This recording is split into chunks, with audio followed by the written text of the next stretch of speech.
More than 24 starving horses taken from a West Plains ranch on Saturday are doing much better tonight. Scraps executed a search warrant at the Deno Road property after several complaints about horses that appeared to be walking skeletons. KXLY4 Chef Humphrey caught up with the volunteers who rescued them. Well, Nadine, these horses must think they've died and gone to heaven. They've got water and food and even fresh bedding in their stalls. And Scraps officials say without the help of volunteers, that's exactly what might have happened.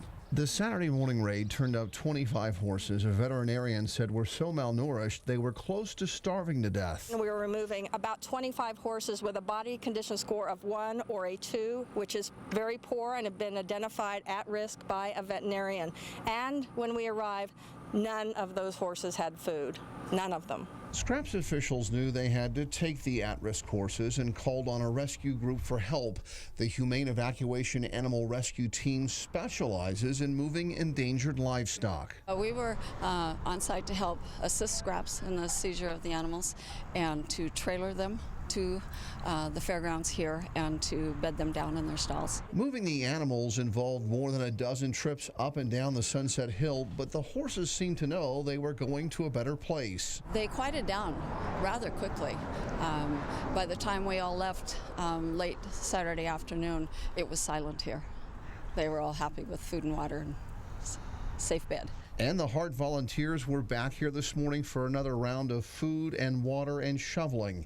Taking care of horses is hard work, especially when they're someone else's. We're all animal lovers of all kinds, and so for us to be able to go out and help other animals that are in dire situations for them, that makes us feel better because we all have pets at home. Jan Hickerson owns the Seas Animals and says because she buys unwanted horses, some of her herd is always in a work in progress.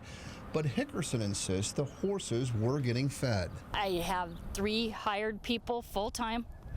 One guy does nothing but water during the day. One guy does nothing but feed and help with errands and haul hay, and the third one does wherever we need extra assignment. However, after a district court judge saw photos of the horses, she agreed the horses needed to be seized, and so this is where the horses will stay because they're considered evidence in an upcoming animal cruelty case. If you'd like to learn more about those Heart volunteers who also evacuate livestock during wildfires, we have a link to their website on KXLY.com. Reporting at the Interstate Fairground, Jeff Humphrey, KXLY4.